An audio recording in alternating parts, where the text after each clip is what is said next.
The 90s. A time of wonderful discovery, movies, non-transforming Transformers. Wait, what?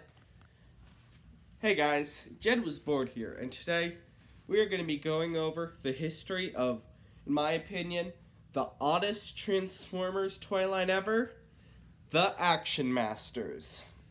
To start off, we shall enter the Tome of Infinite Knowledge, or the Unofficial Guide to Vintage Transformers, by J.E.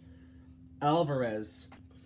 But before we get into this book, coming soon, first thing we need to do is say, what's an Action Master? And that is what I am here for today. So, an Action Master, these aren't Action Masters, these are modern versions, but, you get the point. Action Masters, they are, Transformers that, how do I put this lightly? They don't transform. Like these little guys. So they're little guys. They're designed after Transformers, but they don't actually transform. Same with this little Bumblebee. It can drive around and everything. It's not, but it doesn't transform. But the Action Masters had one big thing that these little guys don't.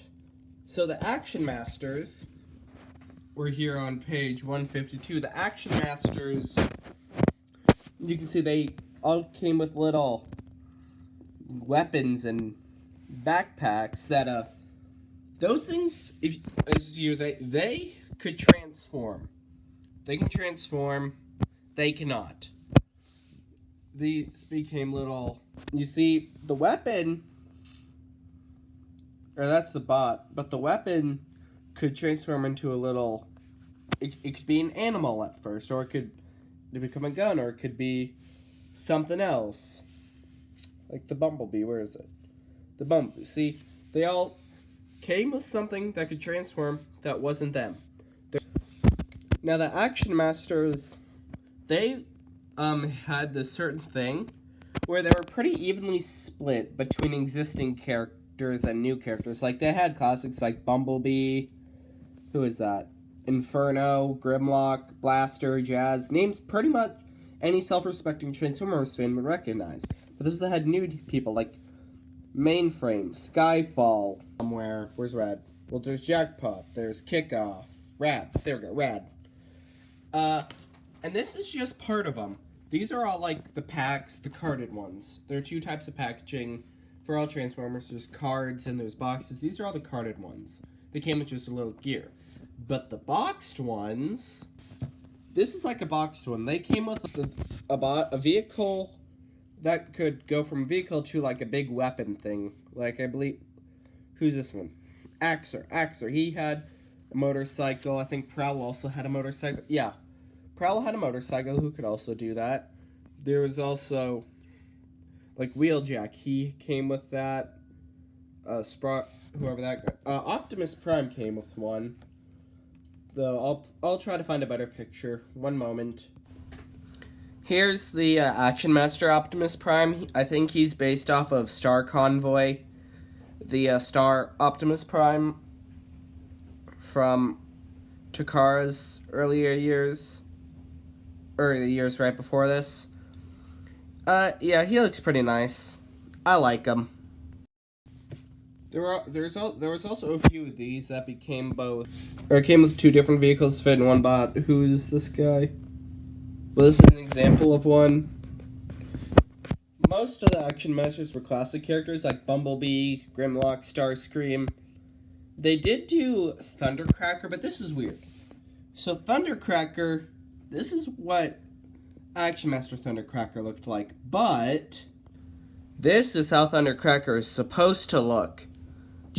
Just why, Hasbro? They did a similar thing with Wheeljack, though they made him a completely new character called Slicer. Then there was like these little armor ones. And everything since the Thundercracker, these weren't released in America. These were European. But wait. This is the fun part.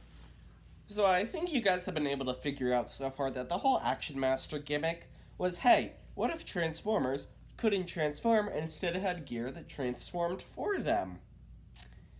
And then, one day in 1991, or 92, I don't know exactly when, but they had the bright idea, hey, what if we made these Transformers that couldn't transform be able to transform? Welcome everyone to the Action Masters Elite. All of them were based off of an existing character. And, yeah, they were Action Masters that could transform. Like, there was Double Punch, based off of Scorponok or Black Zarek, I actually think. There was Omega Supreme, not to be confused with Omega Supreme. Windmill, who I have no clue who that's based off of. Then this Turbo Master, who allegedly is based off of Bruticus, as it says right there. Yeah, and I think after that there was no other Action Masters crew, at least, yeah. Then we just go into the redesign things. Yeah, that's all I have here. Be sure to like, subscribe, and comment what your favorite Transformers toy gimmick is, or which one you want me to cover once I'm done with the series that I'm working on. Alright, see you guys next time.